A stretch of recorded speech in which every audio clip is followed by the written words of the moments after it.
आज के इस सेशन में यूपीएससी सीडीएस 2025 के trigonometry and height and distance के सभी क्वेश्चंस हम सॉल्व करेंगे और देखेंगे कम से कम टाइम में कैसे कर सकते हैं। जैसे पहला क्वेश्चन हमें दे रखा है कि एक एक्सप्रेशन है, ठीक है, तो हमें बताना है अल्फा की कितनी ऐसी वैल्यूज होंगी जिसपे ये हमें क्या दे दे, जीरो दे दे। अच्छा, अब देखो यहाँ पे सब जगह प्लस का साइन है, फिर प्रोडक्ट है सारे के सारे, यहाँ पे दो जगह माइनस भी है, राइट। तो जीरो कब मिल सकता है मेरे को ये पूरे एक्सप्रेशन में? इन चारों में से, क्योंकि मल्टीप्लीकेशन में कोई भी पार्ट जीरो मिल जाए, या तो ये जीरो बन जाए, या ये जीरो बन जाए, या ये जीरो, और या फिर ये जीरो, कोई भी एक बन जाए। क्या ये जीरो बन सकता है? आपको कहेंगे सर इसे जीरो बनाने के लिए साइन अल्फा को -2 करना पड़ेगा, लेकिन साइन अल्फा की जो रेंज है वो तो हमें पता है कि यार ये वाली वैल्यू हमारी वेरी कर सकती है 0 से लेके 1 के बीच में, या फिर मैं कह सकता हूं -1 से लेके 1 के बीच में, है ना।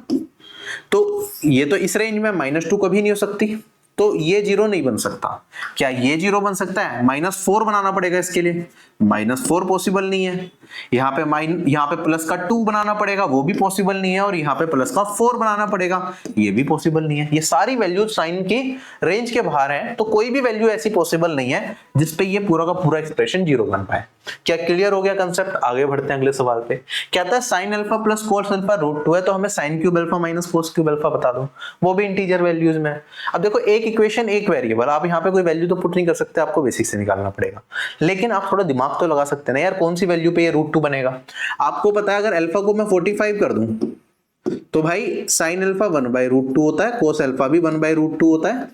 इन दोनों को सम करेंगे 2/√2 दैट इज √2। सेटिस्फाई कर गया तो अल्फा हो गया 45। अल्फा पे साइन और कोस बराबर हो जाते हैं, तो दिस माइनस दिस कितना हो जाएगा? 0। यही आंसर है, ठीक है। ज्यादा दिमाग लगाने की जरूरत ही नहीं है इस क्वेश्चन में, आप डायरेक्टली कर सकते हैं, ठीक है। चलें अगले सवाल पे, ठीक है। बेसिक से करना चाहो तो बेसिक से भी किया जा सकता है, बट जरूरत नहीं है, और बहुत सिंपल सवाल है, आपको अपना माइंड खुला रखना है। जनरली जब आपको ऐसा मिल लेना एक इक्वेशन है और एक ही वेरिएबल है, वैल्यू पुट नहीं कर सकते, तो हमें पता है ना यार, या तो 0, 30, 45, 60 या 90 है, इनमें से कोई भी वैल्यू रख के देखो। अगर ये 0 से 90 है, क्या रखा है कि 0 नहीं है 90 नहीं है, तो ये 3 वैल्यूज रख के देखो, इनमें से किसी न किसी वैल्यू को हो सकता है सेटिस्फाई कर दे, नहीं कर जाए तो बेसिक से जाना ही पड़ेगा। तो डायरेक्ट तरीका यही है। अगला क्वेश्चन, अब भाई ये एसएससी एग्जाम में हजारों बार पूछा जा चुका है। कहता है 1 plus cot alpha minus cosec alpha into में 1 plus tan alpha plus sec alpha, इसका मान बता दो 4 में। कम से कम 10 बार तो एसएससी एग्जाम्स में आया है, और इसका आंसर हमें याद भी होता है कि भाई ये वाला आंसर होता है 2। डायरेक्टली रख सकते हो, वरना मेरे पास यहाँ पे क्या है, जीरो इक्वेशन, क्योंकि ये खाली एक्सप्रेशन इक्वेशन नहीं है, 1 वेरिएबल है, तो एक वेरिएबल का मान कुछ भी मान लो। तो अल्फा को क्या रखोगे अपनी मर्जी से सिंप्लीफाई करने के लिए? आप अल्फा को 45 रख दो। अल्फा को 45 रखोगे तो ये बन जाएगा 1, और ये बन जाएगा मेरे पास √2। तो क्या बन गया? 1 + 1 2 माइनस √2। इधर रखूंगा तो ये बन जाएगा 1, ये बन जाएगा √2, तो ये बन गया 2 + √2। तो यहाँ पे मल्टीप्लाई करने पे a - b a + b, तो 2 का स्क्वायर माइनस √2 का स्क्वायर, और ये वाली वैल्यू आ जाएगी 4 - 2 2।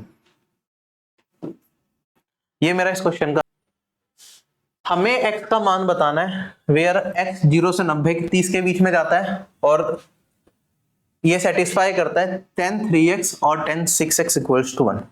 मैंने आपको बताया है अगर tan a इंटू में tan b मेरा 1 के बराबर हो, इसका मतलब क्या होता है, a + b मेरा 90 होता है, ठीक है। आप ऐसे करके देखना चाहो, ऐसे क्यों? क्योंकि अगर आप a + b 90 हो गया तो b को मैं लिख सकता हूं 90 - a, और 10 90 - a क्या हो जाएगा? Coat a। कोट a क्या होता है? 1/10, वो कट के 1 बन जाता है मेरे पास, ठीक है। तो मैं कह सकता हूं यहाँ पे अगर 10 a और 10 b का प्रोडक्ट 1 है, तो 3x + 6x ये हो जाएगा मेरे पास यहाँ पे 90 के बराबर, और x का मान कितना आ गया मेरे पास? 10 के बराबर। क्वेश्चन खत्म हो गया, पढ़ते पढ़ते करने वाला सवाल था। अगला सवाल मेरे पास कहता है 2 sin की पावर 4 अल्फा प्लस 2 cos की पावर 4 अल्फा -1 जी 0 के बराबर है, तो आप sin 2 alpha plus cos 2 alpha का मान बता दो। अब देखो अगेन हमारे पास एक इक्वेशन एक वेरिएबल है, तो वैल्यू तो पुट नहीं कर सकते, लेकिन आप हिट एंड ट्रायल कर सकते हैं कि भाई कौन सी वैल्यू पे हो सकता है ये सेटिस्फाई कर जाए, तो हमारा थोड़ा टाइम बच सकता है। जैसे कि सबसे पहले दिमाग में तो 45 डिग्री आता है हमारे पास, ठीक है। अगर मैं 45 डिग्री रख के देखता हूं अल्फा को, तो ये क्या बन रहा है मेरे पास? 1/√2 की पावर 4, तो 1/4, तो 2/4 हो गया। ऐसे यहाँ पे भी ये 2/4 हो गया, और -1, तो यहाँ पे ये वाली वैल्यू 4/4 1 आ जाएगा, 1 - 1 ये क्या आ गया? 0 आ गया। सेटिस्फाई कर गया इसे, मतलब 45 सही माना था, तो यहाँ पे 45 और यहाँ पे 45 रखा, तो साइन 90 क्या होता है 1, कोस 90 क्या होता है 0। आंसर क्या आ गया मेरे पास का, ठीक है। अगला सवाल हमारे पास देखो क्वेश्चन में दे रखा है, हमारे पास ये दो चीजें दे रखी हैं, ये और ये। हमें बताना है कि कौन सी इनमें से आइडेंटिटी है, पहली खाली या दूसरी खाली या दोनों या कोई भी नहीं। अब देखो ये चीज ना थोड़ा मुश्किल हो जाता है, क्योंकि आपको प्रूव करके पता करना पड़ेगा कि सही है या नहीं है। लेकिन आप ये भी कह सकते हैं भाई आइडेंटिटी होगी तो अल्फा की सभी वैल्यूज पे सेटिस्फाई करेगा, है ना। तो आपको मल्टीपल वैल्यूज पे ट्राई करना पड़ेगा। जैसे कि अगर मैं यहाँ पे दो इक्वेशंस दे रखी हैं, एक पहले वाली और एक दूसरे वाली, ये वाली मेजर करना बहुत आसान है मेरे लिए। क्यों? आप देखेंगे कि इसमें साइन स्क्वायर अल्फा बाहर कॉमन आ रहा है, ठीक है, और यहाँ पे कोस की पावर 8 अल्फा माइनस साइन की पावर 8 अल्फा है, ठीक है। अगर मैं साइन अल्फा को ही 0 कर दूं तो यहाँ पे साइन अल्फा हट जाएगा, ये पूरा 0 बन जाएगा, लेकिन ये फिर भी मेरे पास कोस अल्फा बच जाएगा। तो फिर भी वैल्यू बदल सकती है। जैसे मान लो नीचे वाली इक्वेशन को अगर मैं देखता हूं, मैंने अल्फा को क्या कर दिया 0 कर दिया, तो भाई राइट हैंड साइड में तो ये पूरा क्या बन जाएगा 2 इंटू 0, तो 0 आ गया। और यहाँ पे मेरे पास क्या आ जाएगा 1 की पावर 8 माइनस 0, ये आया 1। तो भाई ये तो 1 तो 0 के बराबर नहीं है, तो मैं पहले ही कह सकता हूं कि भाई ये तो आइडेंटिटी नहीं है। अब ये वाले पे आ जाते हैं। अब इसमें 1 माइनस साइन की पावर 6 अल्फा और यहाँ पे कोस स्क्वायर अल्फा है, तो यहाँ पे चेक करेंगे। तो आप बेसिक से ट्राई कर सकते हैं कि भाई अल्फा को अगर मैं क्या कर दूं यहाँ पे 90 कर दूं, तो मेरे पास क्या आएगा भाई, ये बन जाएगा मेरे पास 0 इंटू 0, ये पूरा 0, और ये 1 माइनस 1, ये भी 0 आ गया, सेटिस्फाई कर गया, कर गया। तो ये हो सकता है आइडेंटिटी हो, लेकिन हमें श्योरिटी नहीं रखनी है सिर्फ एक बार से। आप कम से कम 2-3 वैल्यूज पे ट्राई करें, अगर आपको फिक्स्ड मान के चलना आइडेंटिटी है या नहीं। अब आप यहाँ पे अल्फा को 45 रख के देखो कि भाई 45 पे क्या होता है। आप देखेंगे मेरे पास 1 माइनस 45 डिग्री पे 1/√2 की पावर 6, तो 1/8 आएगा, और ये आ गया 7/8। अगर मैं इधर करूंगा तो यहां पे वैल्यू मेरे पास क्या आ जाएगा 1/2, और यहां पे वैल्यू 1/4 माइनस 3/2 प्लस 3। क्या ये अभी भी इक्वल आ रहा है? आप कहेंगे सर यहाँ पे 1/2 एलसीएम ले लूंगा तो इधर 4 चला जाएगा मेरे पास, और यहाँ पे पूरा का पूरा 1 माइनस 6 और यहाँ पे प्लस में 12।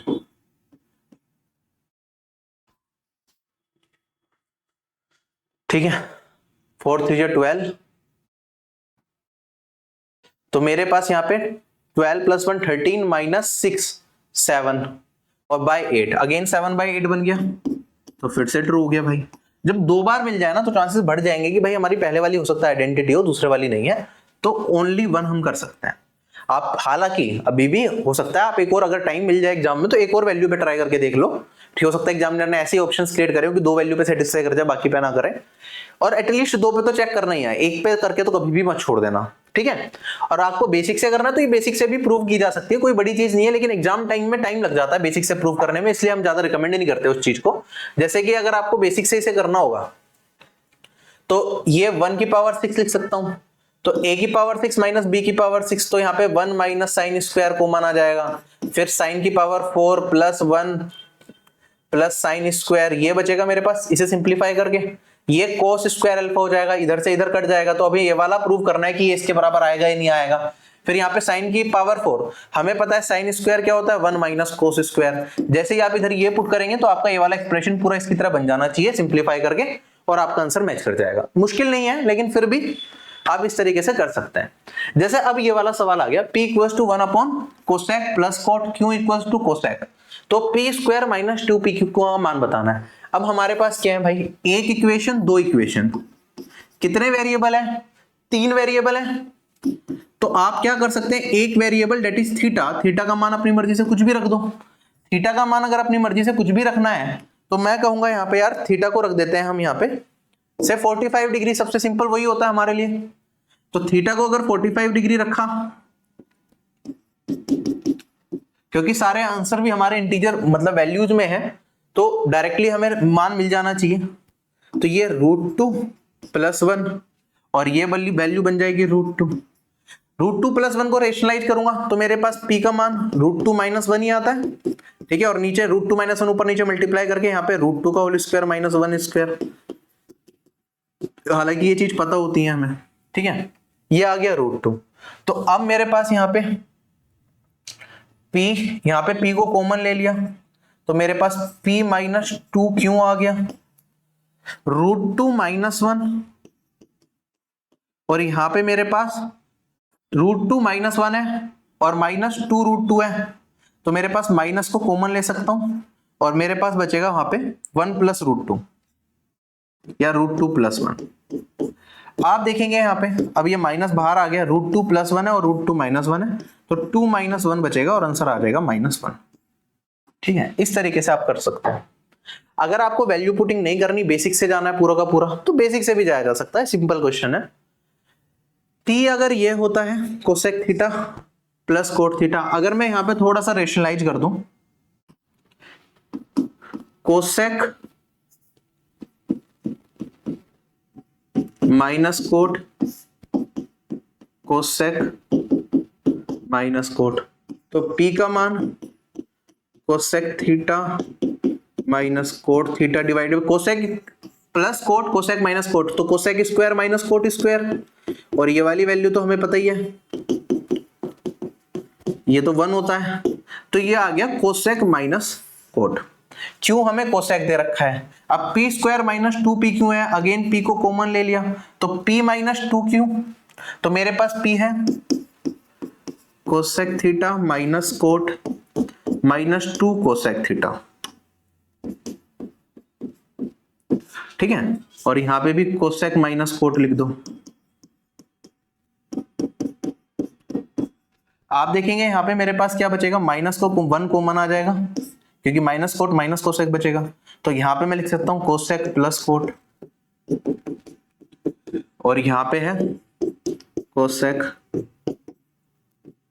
तो ये दोनों तो मल्टीप्लाई होके क्या बनाएंगे, 1 बना देंगे, तो 1 × -1 -1। ठीक है, बेसिक से भी आसानी है, ठीक है, वरना वैल्यू पुटिंग का तो सहारा है ही हमारे पास जो हर क्वेश्चन में काम करे। जैसे ये वाला सवाल है, कहता है कि कोसेक अल्फा और सेक अल्फा ये हमेशा पॉजिटिव होंगे फर्स्ट क्वाड्रेंट में।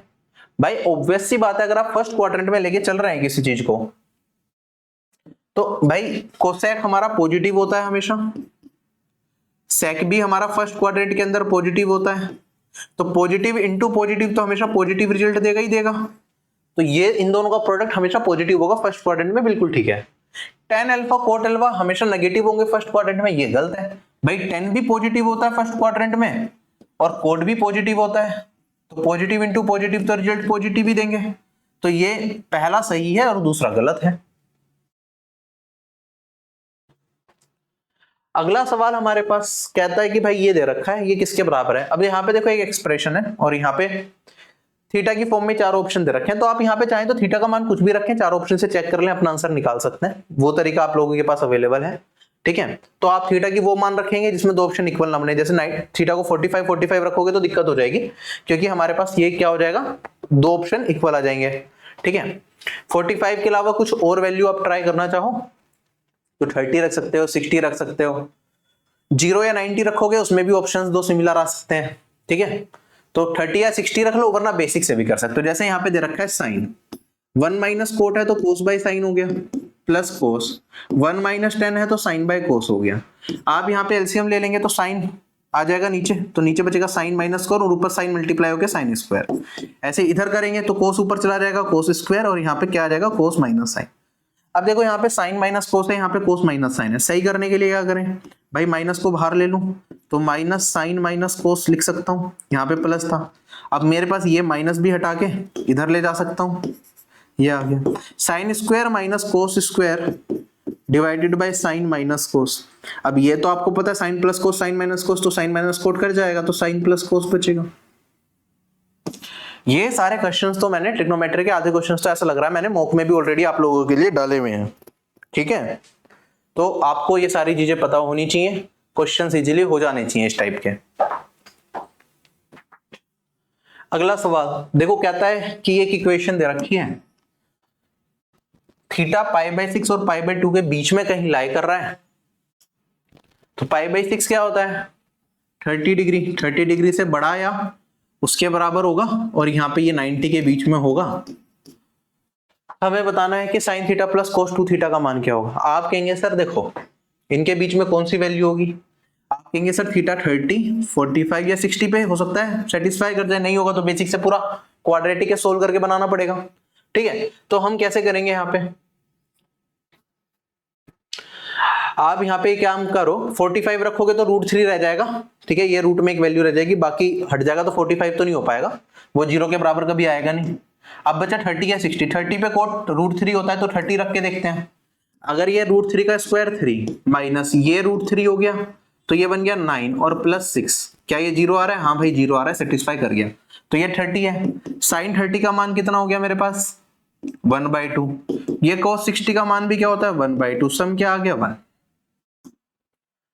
अगला सवाल हमारे पास, अब देखो यहाँ पे क्या दे रखा है, एक तो ये दे रखा है साइन स्क्वायर थीटा इसके बराबर, और कहता है एक्स और वाई क्या है? पॉजिटिव अनइक्वल रियल क्वांटिटी है। तो क्या ये पॉसिबल है या नहीं है? अब ऐसे क्वेश्चन जब भी करने हो तो आप वैल्यू पुट करके रख लो, कोई भी रैंडम वैल्यू रख लो। अब रैंडम वैल्यू इक्वल नहीं रखनी है आपको एक्स और वाई का, कुछ भी रख लो आप, अजीब सा कोई वैल्यू रख के देखो। से मैंने रखा है एक्स को रख देता हूं 5, ठीक है, अजीब सा रखना है। वाई को 1 रख देता हूं, देखते हैं क्या होता है। 5 और 1 6 का स्क्वायर, 4 × 5 × में 1, तो ये वाली वैल्यू तो भाई 36/20 आ गई। 18/5 10 लिख सकता हूं, या फिर 9/5 लिख सकता हूं। क्या साइन स्क्वायर थीटा कभी भी 1 से बड़ा हो सकता है? नहीं हो सकता। साइन स्क्वायर थीटा की रेंज क्या होती है? ये मेरा 0 से लेके वेरी करता है 1 के बीच में, तो ये नहीं हो सकता। तो ये x इक्वल्स टू, अगर x और y अनइक्वल है तो ये होल्ड नहीं करेगी, तो पहला कट गया। दूसरा sign theta plus cos theta x plus 1/x की फॉर्म दे रखी है, तो हमें बताना है कि ये सेटिस्फाई करेगा क्या अगर x कोई एक रियल क्वांटिटी है। x प्लस 1/x का मिनिमम मान क्या होता है भाई? ये हमने अलजेब्रा में पढ़ा है, इसका मिनिमम मान होता है हमारे पास 2। ठीक है, पढ़ा हुआ है सबने। Cosine theta plus cosec theta का मिनिमम मान क्या होता है? अगर इसका ये कोफिशिएंट 1 है तो हम पढ़ते हैं a sin theta plus b cos theta, इसका मैक्सिमम मान होता है मेरे पास, या मिनिमम मान होता है, मैक्सिमम मान होता है मेरे पास रूट में a² प्लस b², और मिनिमम मान होता है मेरे पास यहाँ पे -a² प्लस b²। अब इसका तो मेरे को मिनिमम मान पता है 2 है, इसका मैक्सिमम निकालूं मैं अगर, तो आप कहेंगे सर ये वाली वैल्यू मेरे पास रूट में यहाँ पे a और b 1 1 है, तो 1² प्लस 1² रूट में वैल्यू आ जाएगी 2। अगर रूट में वैल्यू 2 है, √2 तो क्या होता है 1.414। इसका मैक्सिमम मान इसके मिनिमम मान से छोटा है, तो भाई ये कभी इक्वल तो हो ही नहीं सकते। ये मैक्स टू मैक्स यहां तक जाएगा और ये शुरू ही यहां से करेगा। क्लियर हो गया? तो भाई ये भी गलत हो गई। तो दोनों इक्वेशन क्या है? गलत है। तो नीदर 1 नॉर 2। एक ये सवाल था हाइट एंड ट्रिग्नोमेट्री का। ये सवाल देखिए एक बार, देख रखा है m² इंटू में sine theta -1 plus n² sine theta plus 1 equal to 0। हमें इसका मान बताना है। ठीक है, ठीक है, यहाँ पे m² n² है, यहाँ पे भी m² n² की फॉर्म में दे रखा है। आप चाहें तो यहाँ पे कोई भी वैल्यू मान सकते हैं इसमें और अपने क्वेश्चन को कर सकते हैं। जैसे यहाँ पे जो भी वैल्यू आप रखें अपने हिसाब से। मेरे पास यहाँ पे एक इक्वेशन है, 3 वेरिएबल हैं, तो वैल्यू पुटिंग से आप ट्राई करके देख सकते हैं, लेकिन वैल्यू वही रखना जो हमारा यहाँ पे क्या करें 1/0 की फॉर्म ना बन जाए या 4 ऑप्शन डिफरेंट ऑप्शन दे। हालांकि इस क्वेश्चन को बेसिक से करना भी बहुत ही आसान है। अगर आप बेसिक से करेंगे, देखो m² साइन थीटा है, n² साइन थीटा है, साइन थीटा को कॉमन ले लिया, m² प्लस n² बन गया, और यहाँ पे -m² और यहाँ पे प्लस n², तो उधर ले जाऊंगा तो m² माइनस n² बनेगा, और यहाँ पे मेरे पास साइन थीटा का मान आ जाएगा m² minus n² divided by m² plus n²। ठीक है, अब साइन थीटा आपको पता होगा यार कि ये हमारा क्या होता है परपेंडिकुलर, ये होता है हाइपोटेनियस, और ये किसके साथ ट्रिपलेट बनाते हैं? अगर बेस निकालेंगे तो वो होता है 2mn। अब ये वाली वैल्यू अगर आप पुट कर देंगे, कोस थीटा क्या होता है बेस अपॉन में हाइपोटेनियस, तो यहाँ पे 2mn डिवाइडेड बाय हाइपोटेनियस क्या है m² प्लस n², और यहाँ पे कोट थीटा क्या होता है बेस अपॉन में परपेंडिकुलर, तो मेरे पास 2mn divided by m² minus n²। तो आप यहाँ पे देखेंगे ये कट जाएगा, तो यहाँ पे 2mn बचेगा, और इधर भी मेरे पास m² माइनस n² कट गया तो 2mn बचा, और कट के क्या वैल्यू आ गई 0 आ गई। ठीक है, बहुत अच्छा सवाल यहाँ पे पूछा गया सीडीएस में। ठीक है, हाइट एंड डिस्टेंस का है। क्वेश्चन में कहता है एक लैंप को ना एक वर्टिकल पोल के ऊपर रखा गया। तो मैंने क्या करा, ये जमीन मान ली, ये हमारा क्या है, ग्राउंड। ठीक है, ये ग्राउंड में अगर आप देखेंगे तो मेरे पास ये वाला रीजन हो जाएगा, ये अपना ग्राउंड हो गया। ठीक है, इसके बाद हमने इसके ऊपर क्या रखा, एक पोल है और उसके ऊपर हमने एक लैंप रख दिया।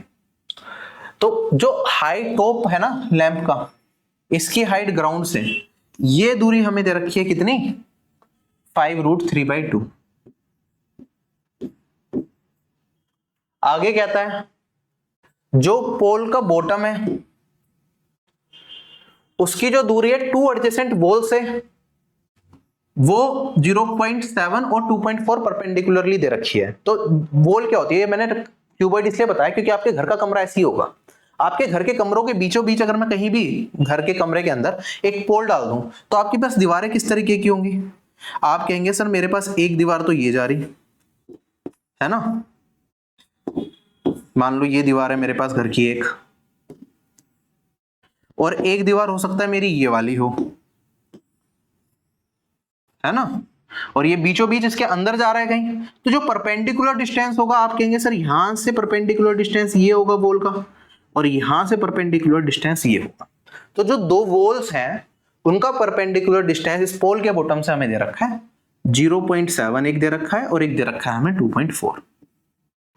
क्लियर। हमें बताना है कि जो ये लैंप का टॉप है इसका डिस्टेंस क्या होगा कॉर्नर पॉइंट से वॉल की। तो ये एक वॉल मैंने ये लिया और एक ये लिया, तो कॉर्नर पॉइंट ये होगा। हमें कौन सी दूरी बतानी है भाई, हमें दूरी बतानी है यहां से लेके यहां तक की। क्या क्वेश्चन समझ में आ गया? अगर क्वेश्चन समझ में आ गया तो आप फिगर इजीली हम इस क्वेश्चन को कर सकते हैं।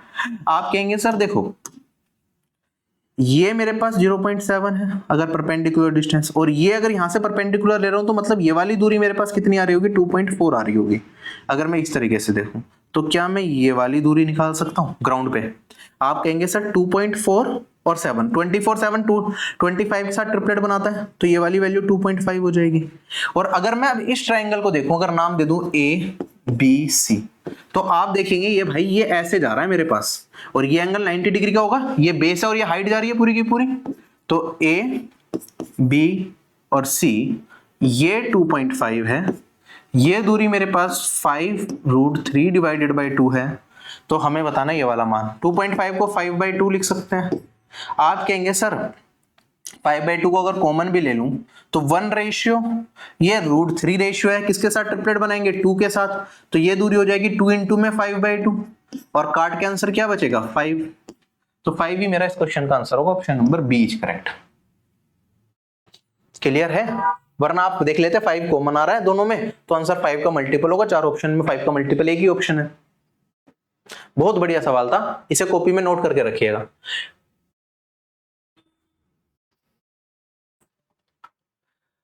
कहता है मेरे पास एक टावर है,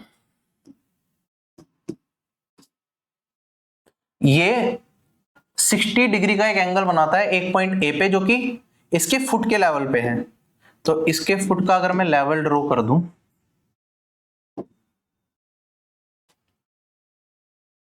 तो यहां पे जो एंगल बनाएगा ये एंगल बनाएगा 60 डिग्री का।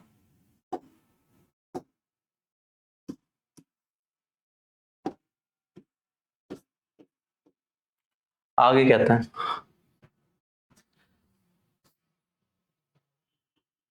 ये ए पॉइंट है, इसी ए पॉइंट पे एक और टावर है जो वर्टिकली इसके ऊपर जा रहा है, और इसकी हाइट भी हमें दे रखी है h, और ये कहां तक जा रहा है, ये पॉइंट B तक जा रहा है।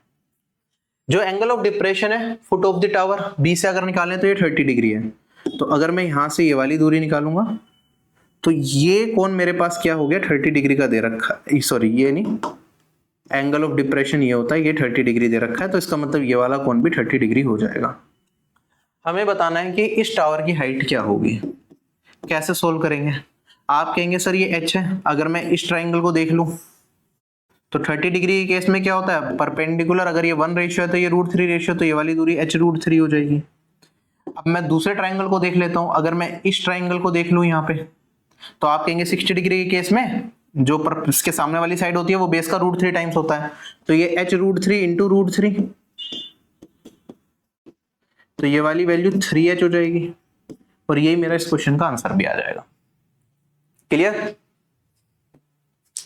अगला सवाल, तो this marks the end of trigonometry questions. Next session में अर्थमेटिक के सारे सवाल कर लेंगे, जिसमें आपके डेटा इंटरप्रिटेशन के सवाल भी आ जाएंगे और बाकी सारे चैप्टर्स के।